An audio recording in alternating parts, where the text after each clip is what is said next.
안녕하세요 여러분, 도케미주입니다. 드디어 아마존이 6월 6일 오늘을 시작으로 해서 스톡 스플릿을 하였고, 기존 아마존 주주님들께서는 한 주당 20개에 달하는 아마존 주식을 받으셨으리라 생각합니다. 그런 의미에서 오늘은 아마존에 대해서 자세히 알아보도록 하겠습니다. 그럼 시작하겠습니다.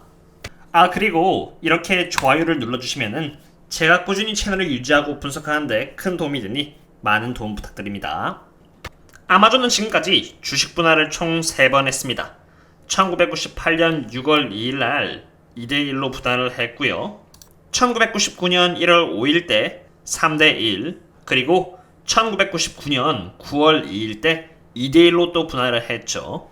주식 분할이라는 것이 사실 기업의 가치에 있어 아무런 변화를 주지 않지만, 그럼에도 불구하고 일반적으로 주주들이 주식 분할에 대해서 환호를 하는 이유는 접근성이 쉬워진다는 것입니다.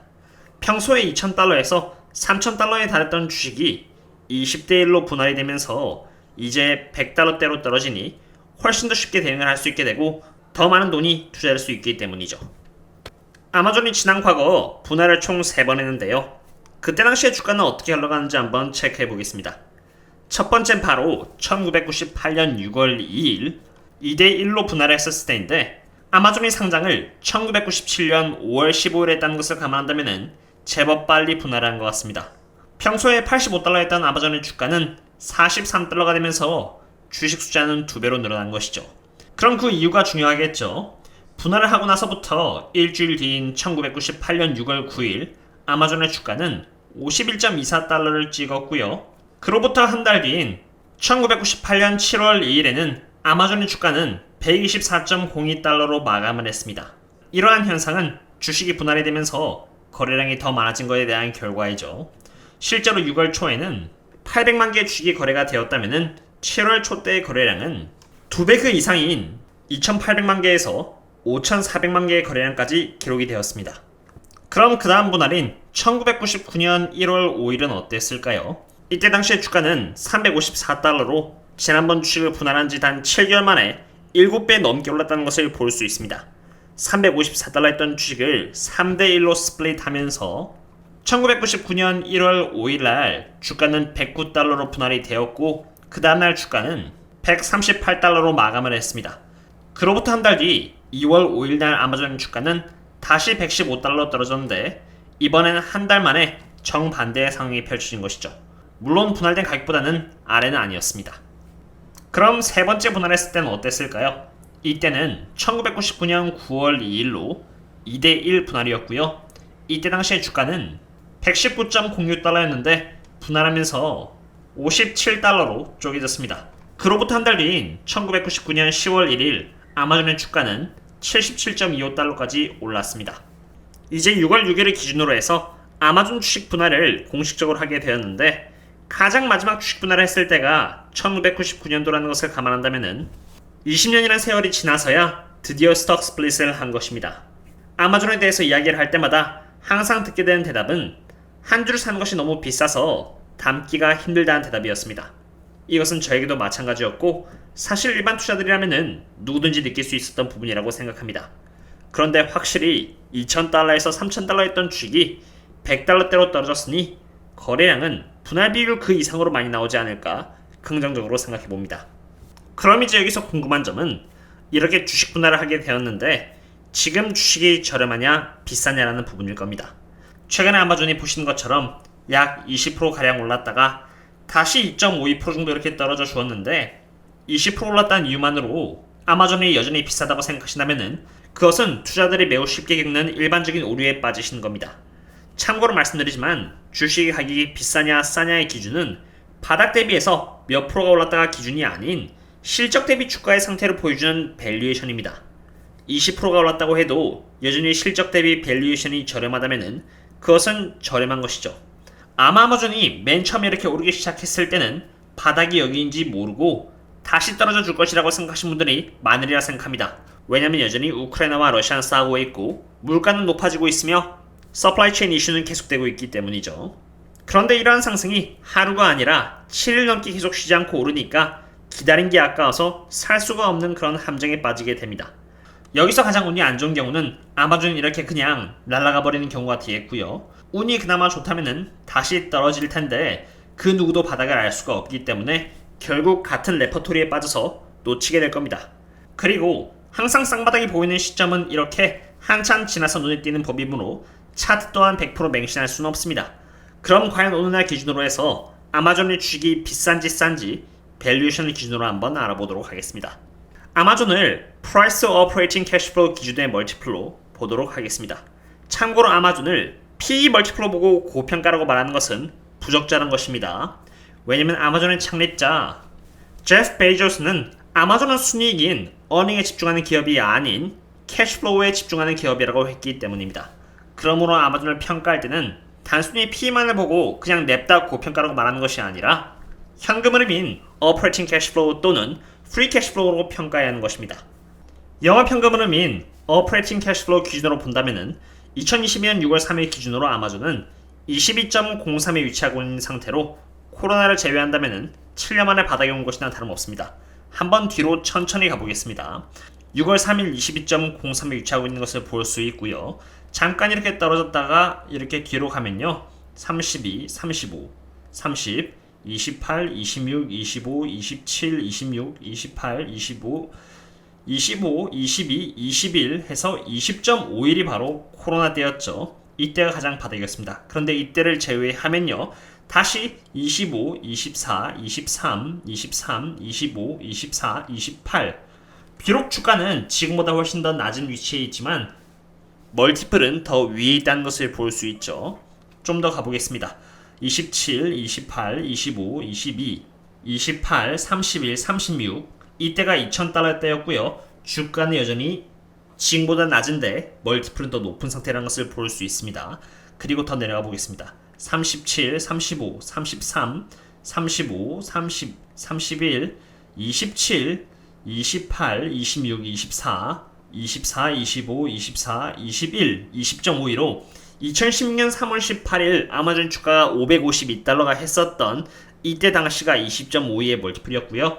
지금의 주가가 2,400달러대에 위치하고 있는데 가격은 거의 4배 이상 차이가 나지만 밸류에이션은 그렇게 큰 차이가 나지 않는다는 것을 볼 수 있겠습니다. 밸류에이션을 봤었을 때 처음에 7년 만에 가장 낮은 멀티플이라고 말씀을 드렸는데 그것은 며칠 전 멀티플이었던 19를 기준으로 했었을 때이고요. 지금 다시 20위까지 올라와줬기 때문에 6년 만에 가장 낮은 멀티플이 되었다라고 보시면 되겠습니다. 지금까지의 밸류에이션은 과거의 멀티플 대비해서 얼마나 아마존이 저평가인지를 보았고요. 그럼 이번에는 앞으로의 실적 대비해서 지금의 밸류에이션은 어떻게 되는지를 보도록 하겠습니다. 아마존의 영업현금 흐름은 2021년에 30.56% 정도 줄었고요.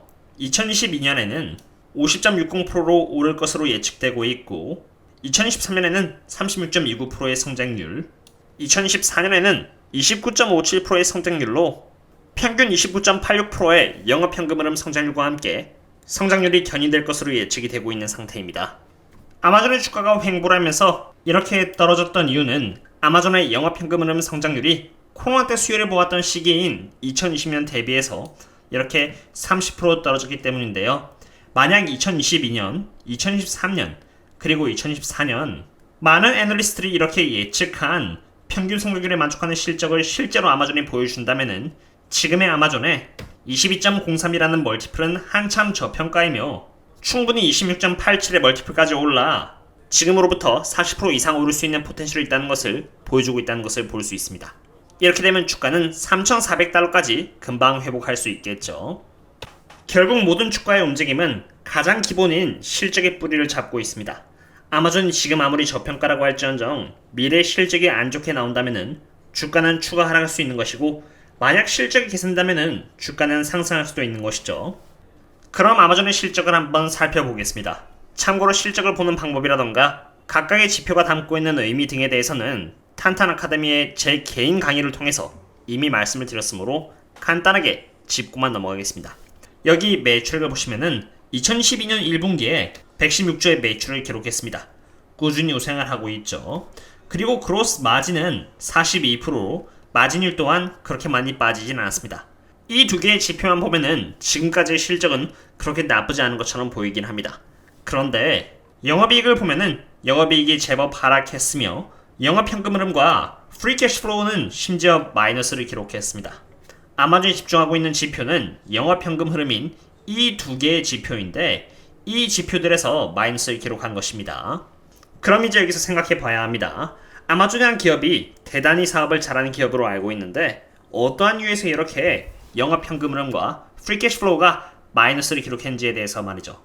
만약 떨어진 이유가 영구적이라면은 그것은 조금 고민을 해봐야 하는 부분이 되겠지만 떨어진 이유가 영구적인 이유가 아닌 일시적인 이유라면은 실적은 시간이 지나면 회복해 줄 수 있는 것이므로 좋은 가격에 아마존을 살 수 있는 찬스가 되는 것입니다. 저는 그것에 대한 해답을 2022년 1분기 컨퍼런스 콜에서 찾았는데요. 아마존은 이번 분기 때 좋지 않은 실적을 보여준 이유로 총 3가지를 꼽았으며 3가지 이유로 인해서 6빌리언 달러의 추가 비용이 들었다고 했습니다. 그리고 그 3가지 이유 중에서 3분의 2는 자신들이 컨트롤할 수 있는 범위라고 답을 했습니다. 여러분들이 시간을 좀 아끼시면 해서 바로 말씀드리겠습니다. 첫 번째 이유는 인플레이션에 대한 물류값 상승으로 이 부분은 아마존이 컨트롤할 수 있는 범위 바뀝니다. 물류값으로 인해서 2빌리언 달러의 비용이 추가로 들었고요. 두 번째 이유는 바로 직원들을 과하게 뽑아서입니다.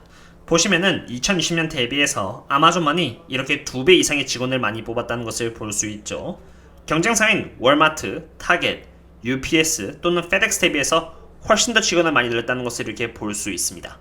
이로 인해서 2빌리언 달러가 추가로 들어갔고요. 세 번째 이유는 바로 아마존을 통해서 물건을 사고 팔고로 진행하려면 많은 웨어하우스가 필요한데 아마존은 미리 예산을 과하게 짠 나머지 웨어하우스에 투자를 너무 많이 한 것입니다. 이로 인해서 2빌리언 달러의 비용이 추가로 들어간 것이죠. 아마존은 직원들을 과하게 뽑았고 FBA를 위한 투자를 과하게 하여 여기에서만 해도 6빌리언 달러에서 4빌리언 달러가 추가로 비용으로 잡혔습니다. 그러나 다행인 점은 아마존이 비록 인플레이션 물류 비용에 대해서는 컨트롤할 수는 없지만 제가 방금 말씀드린 두 개의 비용에 대해서는 조절을 할 수가 있다는 점입니다. 게다가 아마존은 이미 아마존 프라임 멤버십 가격을 올림으로써 연 매출액 6빌리언 달러에 대한 효과도 추가로 얻을 수 있기 때문에 어떻게 보면은 인플레이션에 대한 대응 또한 한 것입니다. 지금까지 2022년 1월 1일 기준으로 해서 벌써 28% 하락한 아마존에 대해서 알아보았습니다. 아마존의 주식 분할이 오늘로서 진행이 되었고요. 과거 역사를 봤을 때 주식 분할을 한 뒤에는 그래도 일반적으로 상승이 뒤따라 주었기 때문에 이번에도 좋지 않을까 생각이 됩니다. 지금은 저평가이며 아마존의 실적이 단기적으로 하락한 이유 또한 영구적인 이유에서가 아닌 아마존 경영진이 조절을 할 수 있는 부분이기 때문에 실적 또한 금방 회복되리라 생각합니다. 물론 아직도 주식시장 내에서 불확실성은 남아있습니다. 그런데 불확실성이 남아있기 때문에 지금 주식이 저평가에 되어 있는 것이고요. 불확실성이 사라졌다면 주식이 저평가되어 있을 이유는 없겠죠. 오늘의 분석은 여기까지 하도록 하겠고요. 그럼 다음에 또 다른 기업 분석과 함께 샵에 뵙도록 하겠습니다. 그럼 다음에 또 만나요. See you later.